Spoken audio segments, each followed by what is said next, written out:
Dear Drip community, I do indeed humbly apologize. Some of you were right. We all should strive for peace and harmony, hold hands, and sing Kumbaya. And for that, I apologize. I apologize for the bad actors in the drip community. I apologize that I didn't share this information sooner. I apologize on behalf of those that believe open discussion, asking questions, doing your own research is FUD. And lastly, I apologize to my fellow content creators that messaged me and said, leaving it alone and just going back to being positive is what's best. And somehow that will magically make the price of drip go up. Unfortunately, I can't do that. I'm cut from a different cloth, and what I have discovered, unfortunately, I apologize, I have to share, because there is a systemic problem, and the more it continues, the harder it is to fix. So if you truly believe in drip and you want to see positive price action, then you're going to want to watch this video, because I will share with you some irrefutable proof and finally shed light on the healthy versus unhealthy drip behavior narrative. Full disclaimer though, this will be very hard to digest and could quite possibly be the biggest head scratcher in DeFi to date. Many of you will suffer from cognitive bias and won't believe the black and white on-chain data. Others will be left feeling betrayed and lose hope. And lastly, some of you will just call it FUD and fake news and probably not watch it at all. Regardless of your stance, I just ask you to look at the data and embrace the DYOR of crypto. And lastly, I'm not doing this to request a dismantling or regime change or to burn it all to the ground. I still believe 100% in the drip community and the drip token contract. And I believe that this band-aid needs to be ripped off so that we can address the root cause of the problem as a community. I do this because I have real people on the other side of this contract that I have personally onboarded, and they're not just numbers on a blockchain. And additionally, I'm working with the Drip Marketing DAO and partnering with a huge company in the Philippines. And those people can't afford to play by the same rules that got us here. So I can't with good conscience march forward and put them into the slaughterhouse. So again, I apologize to those that think sticking your head in the sand is the best way to go. But if you're still here, let's dive in. So healthy drip behavior, what will it take to see positive price action? So we're going to cover what is positive price action. What is the sell pressure that's causing it? Drip behavior, healthy drip behavior, questions to consider, blockchain data, and where to from here. So positive price action is really super simple. That simply means more buys than sells and the price of drip goes up. That's just simple supply and demand market fundamentals, right? So we all want to see this take place, and what could possibly be in the way? Why do we not have positive price action? Well, that would be due to more sells. We just said more buys than sells. So that means we have more sells than buys. And I've broken it down into three possible categories of people that are causing sell pressure. One, people that are claiming responsibly, people that have decided to live off a drip. They quit their jobs and drip is their salary. So therefore they have to claim. I get it. There are some people who have just completely lost hope. I have some of those in my Telegram. They're like, I'm out, I'm claiming out, I don't care. And they will claim out at whatever prices. And lastly, you have the early investors, people who got into drip real heavy, have a lot of drip to claim, and they can afford to claim and be in profits at these prices. But let's examine what healthy versus unhealthy drip behavior actually is. Now, this is not an official definition. I couldn't really find an official, but this is what I pieced together. And I do have some actual content to give you an insight from one of the OGs of what healthy drip behavior is. So 1, responsible profit taking. 2, responsible use of the round robin system. 3, not gaming or trying to avoid wealth tax. And 4, not referral leeching. I'm sure we all can agree with that. Now, unhealthy drip behavior is these two clips I'm gonna play for you now. So 1 is defined as promoting the parent-child wallet strategy. So let's listen to a clip on what that actually is. And it's reference to team leaders. So if you're not a good team leader if you do this behavior. So this showed up in the form of a parent-child wallet strategy. So a lot of people who, you know, they promoted this, right? And, you know, they should be ashamed of themselves. You're not being a good team leader by promoting this sort of strategy. So promoting the parent-child wallet strategy is clearly not being a good team leader. And the second clip is about self-referring is bad behavior. And we actually have the white paper to prove that as well. Understand. People who read this white paper, they understand that self-referring is bad behavior, right? It's something little understand. So self-referring is bad behavior, or we can just call it unhealthy drip behavior. And we can go over to the original white paper and see that it states in here, the bonus will go further up line until it hits a player who is eligible for the referral bonuses. Using this round robin system, we have eliminated the incentive for self-referring and other bad behavior, which is used to leech referral systems, while still greatly rewarding team building through referrals. So we have healthy and unhealthy behavior. So self-referring is actually considered bad behavior, and that'd be the same thing as the parent-child wallet strategy. We also have some information on additional unhealthy drip behavior, or bad drip behavior. So this person asked in the chat, if you're going to plan to grow a big team and have the means to do so, I recommend using the dev wallet. And this content creator replied, I think joining my team would be the best move as a team leader, not financial advice. He replied back, yeah, no offense intended, just thinking about the round robin aspect of it. So he's thinking about not having the rewards go to a bunch of other people upline, but just going straight to the dev. And the response was, it's not good drip behavior to encourage gaming the system. FYI, join great teams and reap the rewards. So using the dev wallet is also bad drip behavior. You should only join great teams so you can reap the rewards. And additional examples of healthy drip behavior: encourage responsible profit taking. We know that we are at 70 cents right now because of a lot of the type of bad drip behavior is contributing factor for sure, meaning people are just selling and wrecking the ecosystem. Do you recommend creating multiple wallets? And he says, no, I don't recommend that. I don't encourage bad drip behavior, and team leaders need to incentivize good drip behavior. Healthy behavior and reteaching the community how to drip properly and not be Jeets. Don't be Jeets, right? People with good drip behavior should be on the leaderboard. All right. So now we have clear understanding of what we're looking at. So some questions I want you to consider. If we can prove that a person benefited from a parent-child strategy, does that prove bad drip behavior? I'm not answering any of these questions. These are for you. Number two, if not, how many wallets can a person self-refer before it's considered excessive? So if it's not bad drip behavior, how many can you have before it's considered excessive? Three, if it's not excessive at all, should community members be condemned for using the same strategy? Meaning, if you agree that you can do both of these, then that means you should be able to share this content in the drip chat and let people know about this strategy. Four, if you suspect your team leader is exhibiting bad drip behavior, what can you do? And five, what should the community do as a whole from going forward? So let's examine some of the data that I was able to pull up.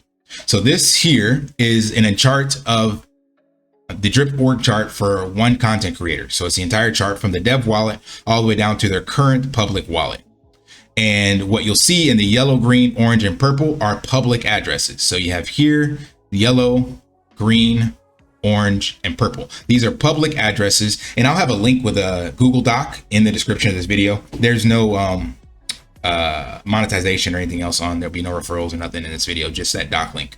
But these are all public wallets, and you can see those in the video, and those are going to be linked in the document as well.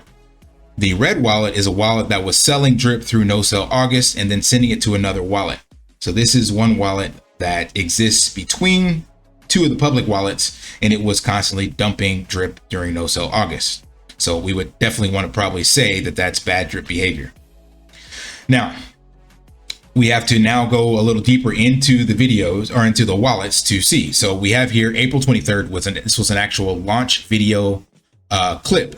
So when drip launched, This was the video that was used to promote that launch. And in this video, this was the public address that you could join. But on launch day, it's already 6 levels beneath the dev wallet. We don't know why yet. And then less than a month later, on May 16th, a new wallet is being shared. And this wallet is here. So that's why I labeled this public wallet 1, because that's the first one, even though it's underneath wallet 2. So wallet 2 was then later shared, but this is still 2 levels below the dev wallet. But we don't know anything about these wallets yet. We just know that these are public because you can see them here.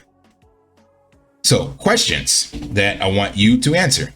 1, who owns these wallets? These are the 2 wallets I just mentioned. This is the public one, this is the other public one, and then who owns these 2 underneath the dev wallet?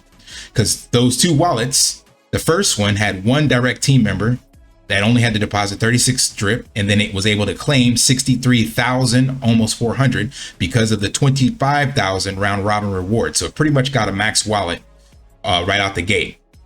And then the second one, this one here, has 4 direct team members. It deposited a little more, so it bought some more drip, but it was still able to get 62,772 real claims. And 13.5 of that came from round robin. And then the other half to max was due to hydrations. And then this wallet down here, who owns this wallet? This is the one that sold 21 times during no sell August, right? So let's focus in on these top 2 wallets. So this is public wallet number 2. This is the one that was first shared on April 23rd. And we can find on chain that this 17 EC wallet was actually created and funded by this 821 wallet. So what that means is anytime you create a new wallet on the blockchain, you usually send the native token to that wallet for gas. That's just the most common way. So you send it, or you can get a buddy or somebody else to send it to you, but typically you send it to yourself. And that would just be maybe 1 transaction, could be a fluke, but there's also 7 other transactions within the first 10 days for more than 10 BNB between these 2. So this wallet over the course of 2 weeks interacted at least 11 times, and it was funded with this wallet. The second wallet was created on the exact same day, and it was funded with 0.3 BNB, and it has a total of 30 drip sent in 3 transactions. So we can clearly see a connection to these wallets, but we cannot say for certain that this person owns these wallets, but we do know 100% that they at least know them, because you don't send 30 BNB or 10 BNB all on the same day to an unknown address. So one time could be an accident.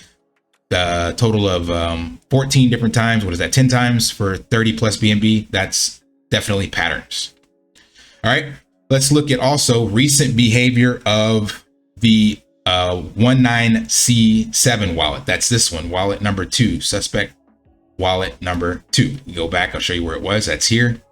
So it's underneath the second wallet from the dev wallet. So we're going to look at the behavior on this wallet, this one here. So this wallet sold 203 times on April 24th of this year, when we had the almost $1 drip right on the heels of, I think, the first Triple D announcement. So it did 203 sales, and you can see this here. So if you want to do this, you can basically go to Google Doc, copy this, and go to DBank and paste it in. It's much easier to read it from DBank, or you can go to the BSC scan.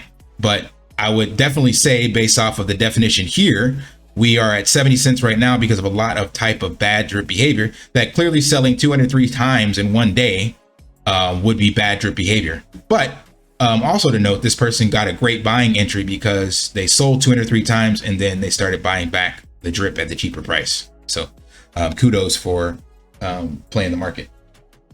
So questions revisited. If we can prove that a person benefited from a parent-child strategy, does that prove bad drip behavior? If not, how many wallets can a person self-refer before it's considered excessive? If it's not excessive, should community members be condemned for using the same strategy? If you suspect your team leader is exhibiting bad drip behavior, what can you do? And what should the community do as a whole? We're going to look at the last 2 questions now. So if you suspect your team leader is exhibiting bad drip behavior, what can you do? And what should the community do as a whole? So if you suspect you have a bad team leader, use the round robin reward system to your advantage to skip your team leader and go straight to the dev wallet. This way, you're not giving them any drip to dump on the market, just in case you suspect them for bad behavior. Number 2, you could let your rewards accumulate all your drip, claim, and then find a new team. If you do, that leads you to number 3, DYOR, DYOR. If you're unsure, always default to the dev wallet. Now I'm going to personally chime in and say that I think using the dev wallet is okay. That team leader, content creator said no, but I think most of the community would agree that if you have a suspect community team leader, then the only other option to get into drip is to use a dev wallet. So since it's there on the homepage, I would assume that that would be okay to use. But most importantly, do your own research. So closing statements. We know these absolutes. So we have absolute certainty based on blockchain data that public wallet 821A did indeed fund the 2 wallets above it. We know that for a fact, and it had multiple transactions between the 2. It also accumulated 125,000 drip and only had to purchase 216 due to the referral round robin rewards. We'll go into that in speculation later. Second, we also know that wallet 19C7, this one, sold 204 times at the February 23 peak, right before we almost got back to $1. We also know that this wallet down here between public wallet 2 and 3, or 1 and 2, has sold 21 times during no sell August, and I forgot the exact amount, but that's on chain. So the speculation, the question would be, could this entire team structure be corrupt from the bottom up? Meaning no matter who gets created underneath it, the whole thing is corrupt and you don't stand a chance of actually ROIing because there could be other bad actors underneath here. There could be team members that were selected purposefully to help keep this going. You'd have to look into this and find out. It's just speculation. Number 2, the new UI will be set up to highlight, according to this individual's own testimony, bad team leaders, because bad team leaders are people who promote a parent-child wallet and who actually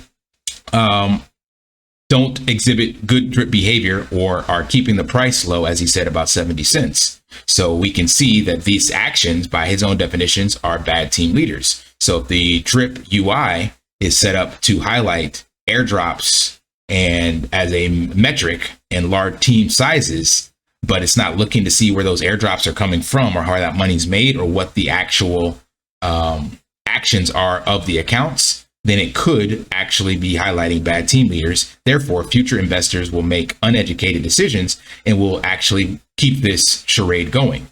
And number 4, how many other teams have done the same thing? So this is just one, but we don't know how many others are actually in the same boat. So as I always say, don't trust, verify. This is a really poor GIF, but it's just to show you this Google Doc that is going to be linked in the description. Again, no monetization, no SPRITZ referrals, nothing in this video. So all this is asking the community to look over this, click the links, see where they go. I hyperlinked everything. So you don't have to actually go and scour the blockchain to get it. All you got to do is click the links and verify the information that's there is what you're seeing. And there's a lot of screenshots so that it makes it even easier. And then the entire actual org chart is there as well. So don't trust, verify. By all means, go through this, look this up. And again, my plea to content creators is for you to look this over yourself and make a decision. And then if you determine that this is questionable behavior, you have the moral obligation, in my opinion, to let your community know. Because if you want to see drip succeed, we have to stop the bleeding. And that means you want to ensure that people that you may have onboarded directly, looked in the face and walked through, a mom or a friend or a colleague, that you want to protect their investment. And the only way to do that, since drip is immutable, is to ensure that everyone is actually working in tangent for the success of the drip ecosystem. So as a content creator, yes, we say do your own research and not financial advice, but I'm urging you to actually look behind the scenes, read this over, and if you determine that any of this is questionable or suspect, then you owe it to your community to let them know. Don't just stick your head in the sand and think that it'll fix itself. You can't fix this if you don't address the root cause. And that's it. So as promised, this is indeed my absolute last video on this topic. I will not cover it again. All of the individuals that are in the different teams or on the team, in that team structure, you decide what you want to do. And I'm not here to convince anyone. My job was just to share the data and then let people make their own educated and informed decision. And I hope that community team members will help educate their community members, because the most important thing for drip survival is the education of the community, not a narrative, but actually understanding how to do your own research. Use the tools that are created by fellow team members such as dripnetwork.ca. That's how I got a lot of this. DBank, really simple. All you gotta do is plug in an address. So use that, plug those in, and then if you still have questions, always just default to the dev wallet. So again, this is not to throw shade at anyone, not to discredit anyone or question their integrity. It's simply the data. And then you community members decide if you want to continue supporting different community team leaders or not. But at least now you have the information. And for those that maybe didn't keep watching, hopefully others that did watch this will share it. All right, see ya.